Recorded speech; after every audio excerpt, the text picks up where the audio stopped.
Hey everybody, welcome back to the RGR Football Channel. My name is Daniel Harms. Today, well actually this morning, good morning and welcome back to everybody. I think that today we're going to talk a little bit about some early camp possible headlines, some things that we've heard over the past week or so that have kind of opened my eyes and maybe will be stories come training camp time. Obviously, we have now heard that the Chiefs do plan on having it at St. Joe with fans, so I look forward to seeing most of all of you there. If not, we can find a way to make that work. But it was a story today on the Chiefs Wire over at the USA Today Chiefs Wire that Mahomes had a quote, at least something about the chemistry of the offensive line. Now, we can only read into it so much, but as big of a storyline as it's been to this point for the offensive line, just gelling, getting together, and trying to limit all of the possible growing pains that they're going to have this season, I think it's important that what Patrick Mahomes said about how they look like they're already a family, like they've been, they've known each other forever. As much as we want to read into that, I think that it's good that they've been spending so much time together. I think that they realize that right now they still have that Super Bowl window. They're always going to have it with Patrick Mahomes, and now they have an offensive line that could be set in stone for the next 4 years. And as long as they have that, I think they're going to be really, really good on offense. And we've seen the deconstruction of the offensive line over the last couple of years and how it impacted the offense. Mahomes was still great. The offense was still one of the best in the NFL. But this year, they have a chance to be the best they've ever been, even better, probably more efficient than the 2018 Chiefs. Mahomes had just burst onto the scene. They were able to do things to defenses that a lot of people didn't expect to do.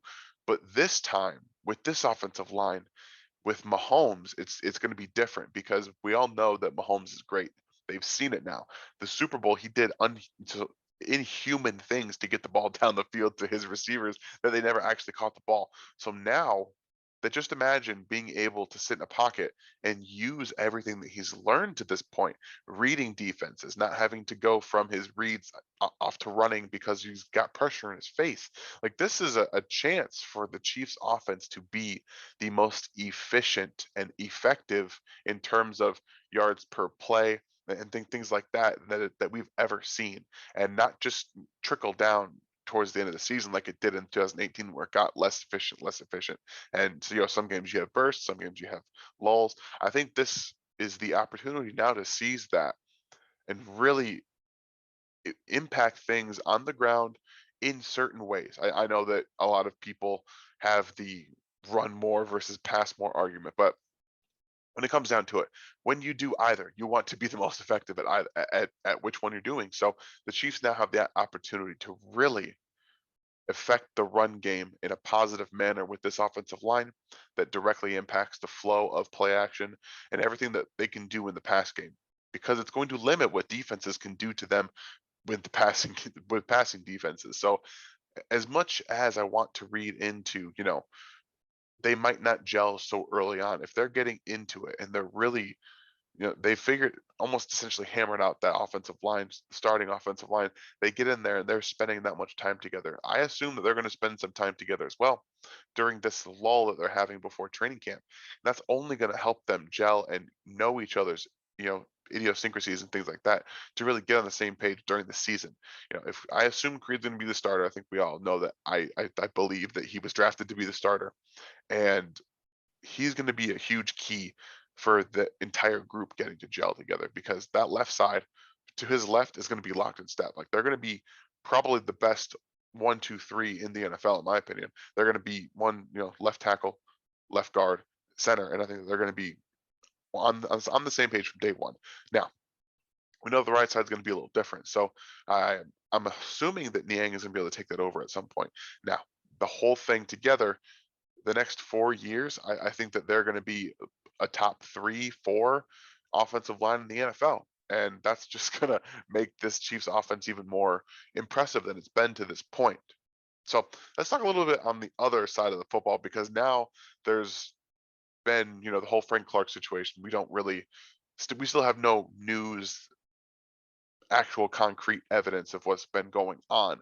There's obviously speculation about who's gun it actually was. It's been actually reported that it was not Frank Clark's gun, that it was the bodyguard. So I'm not going to speculate on what I think could happen. I just have my own opinions, and that's kind of going to stay behind doors for right now, just because I don't want to throw things out there and have people assume that they're true, or things like that. I don't know anything behind the scenes. I don't have any inside information to this point. But I will say this: Frank Clark has put himself into a difficult position in terms of possibly seeing a suspension by the NFL, just because it would be the second gun related charge if there would be one to come up this time in the last 3 months. That can put the Chiefs defense in a bit of a bind. And since I didn't expect Chris Jones to be the starter from, all season, I assumed they would rotate some guys out. That might change some things, because if you don't have him for a certain amount of time, you're going to probably have to start Chris Jones every down at defensive end, because as much as we want to rely on guys like Taco Charlton, Mike Dana, obviously Kando is still up and coming, and they still have guys like Tim Ward, but they have a rotation there.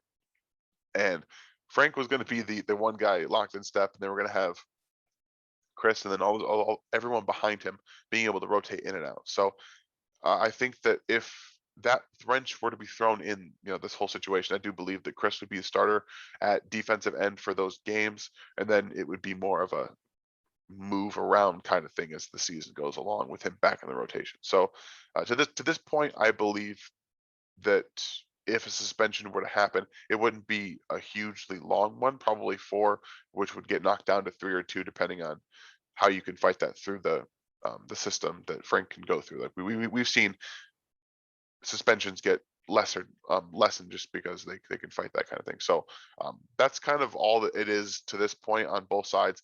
There's not a whole lot, like I said, because of this lull. I think that just looking at the offensive line, the situation that could be gelling, and the defensive line, conversely, they have some good things going and some bad things going. So I think that right now is a point that they really need to focus and dive in and get those guys, those young guys, up on the defensive side specifically, and really hope that guys like Mike Dana and Taco Charlton take a step up. Because if you have to count on games without Frank Clark specifically, you've put so much money and time into him being on the team, you're going to have some guys step up. So I'm really hoping to see that in training camp, and then into the preseason and into the regular season. So without any further ado, I hope you guys have a great morning. It's going to be a fun week.